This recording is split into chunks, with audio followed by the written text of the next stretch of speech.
Responded to a domestic call over on County Road 180. Once we got there, the original suspect had left the scene, and we spoke with his father. While we were speaking with his father, found out that he had been threatened by the suspect with a weapon. While we're there, we received a phone call from the suspect's uncle, or our victim's brother, that the suspect was at his residence. At that time, two departments were responding, Lafayette and our department. We responded to the uncle's house on 23rd Street Southwest, I believe. Once we arrived on scene, we drove up the driveway. All the houses were on the left-hand side of the driveways going down. The first vehicle pulled past the driveway. I stopped at the driveway and exited my vehicle. When I exited my vehicle, I saw the suspect run away from a lit area into behind the shed on the right-hand side. There was a hedgerow there. I called out to the deputy that was ahead of me that the suspect was running his way, and I proceeded to try to maneuver around to the left-hand side of the shed. As I did so, the suspect's mother, who we had been told was with him, but we did not know her status, whether she was freely there, whether she was a hostage or anything like that. She was standing in a lit area. As I passed her, she begged me not to hurt him, let her go get him. And I said, "Ma'am, I got to go get him. We got to take care of this now before anybody gets hurt." And I started to walk away from her, and as I did, she said something again, and I turned to face her, and when I did, there was a loud gun blast. It was a shotgun. The next thing I knew, I was on the ground. My abdomen was in terrible pain.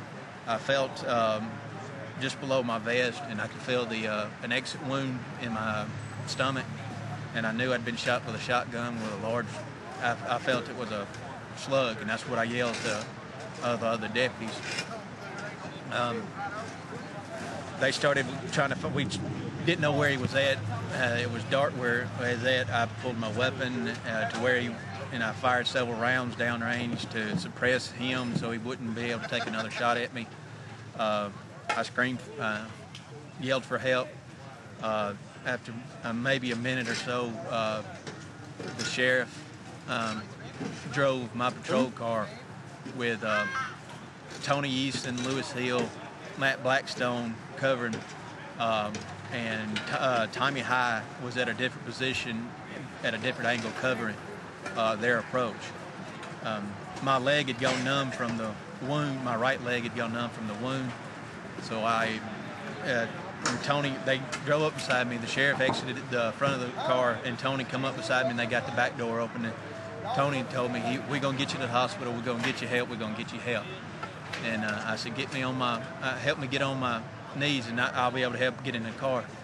And they helped me get on up on my left knee, and Tony helped pick me up and slide me partially into the back seat.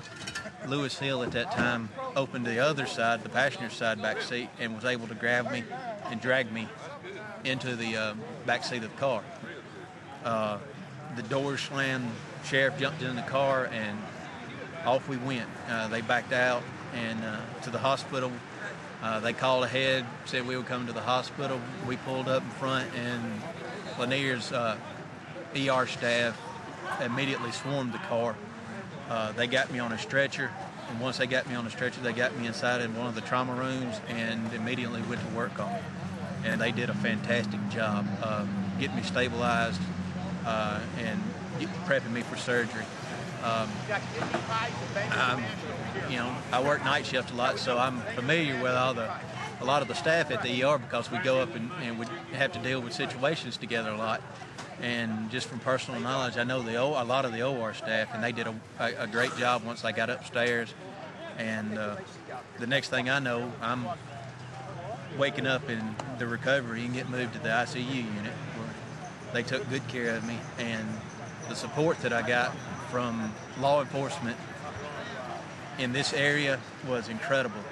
I think in the 2 to 3 days that I was in ICU, the administration actually had to kind of curtail the visitors because it was just overwhelming the ICU unit. That was for my brothers in law enforcement and sisters in law enforcement. I can't thank them enough for their support and their love that they've shown, from the sheriff all the way down. Everybody in the sheriff's department has just been wonderful. The general public, once they found out what had happened and what the circumstances are going to be for several months down the line, their outpouring of love and support and the money that they've donated has been an overwhelming reaffirmation of human kindness. And I can't thank everybody who has donated, everybody who's come to visit me, who has offered words of support enough that I'll never ever forget it. I'll never look at people in general in the same manner as I did before.